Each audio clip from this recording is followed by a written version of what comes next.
Buddy Deal, what's your favorite color? My favorite color is gray. Blue. My favorite color is blue. My favorite color is pink. Blue. Red. Green. Pink. My favorite color is blue. Orange. Buddy? Lilac. Purple.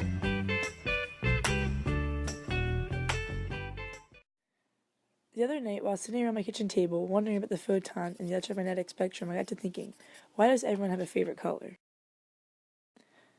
So I looked it up to see what America's favorite color was. 29% of people have a favorite color of blue.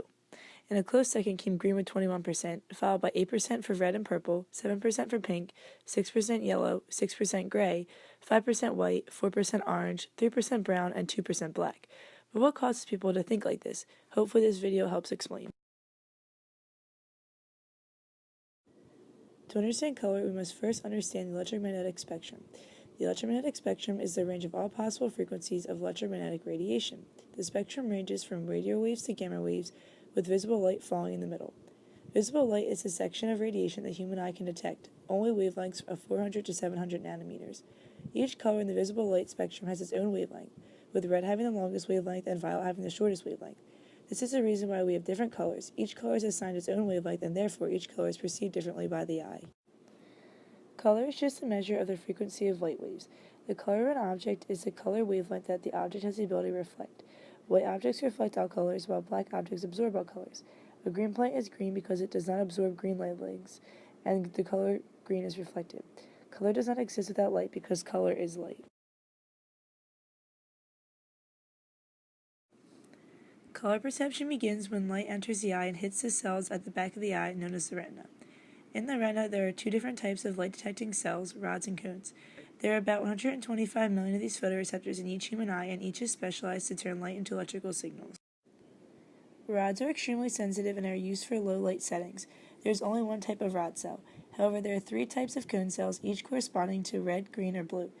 These cones are referred to as L, M, and S cones, with L representing the long wavelength, such as red, M representing the medium wavelength, such as green, and S representing the small wavelength, such as blue. When light enters the eye, it stimulates one or a combination of these cones. These photoreceptors then signal the second layer of the retina, called the interneurons.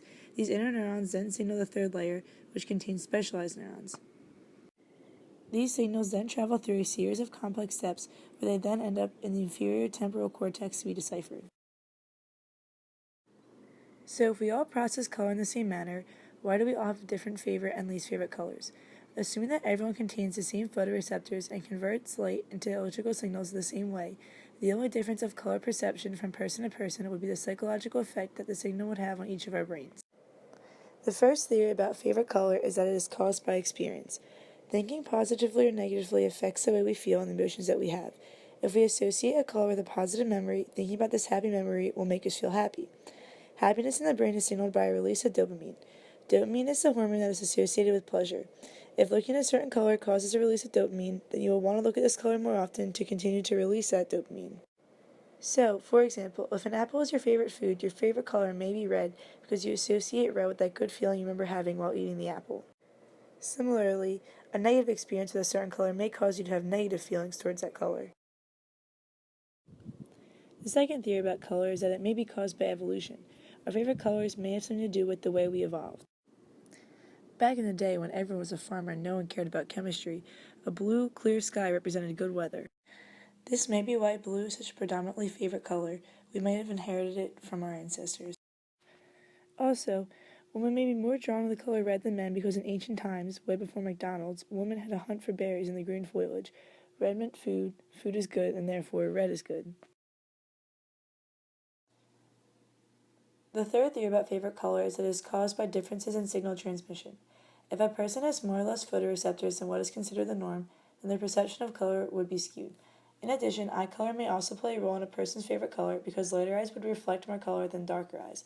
If brown eyes absorb more light, then more light would enter the eye, and the perception of color for people with dark eyes will be different than the perception of light-eyed people who can't absorb and transmit as much color. Dad, what's your favorite color? Green.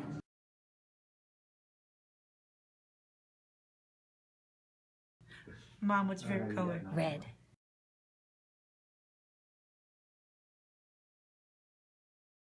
Studies show that our favorite color often does change over time from the time that we are kids to when we grow old.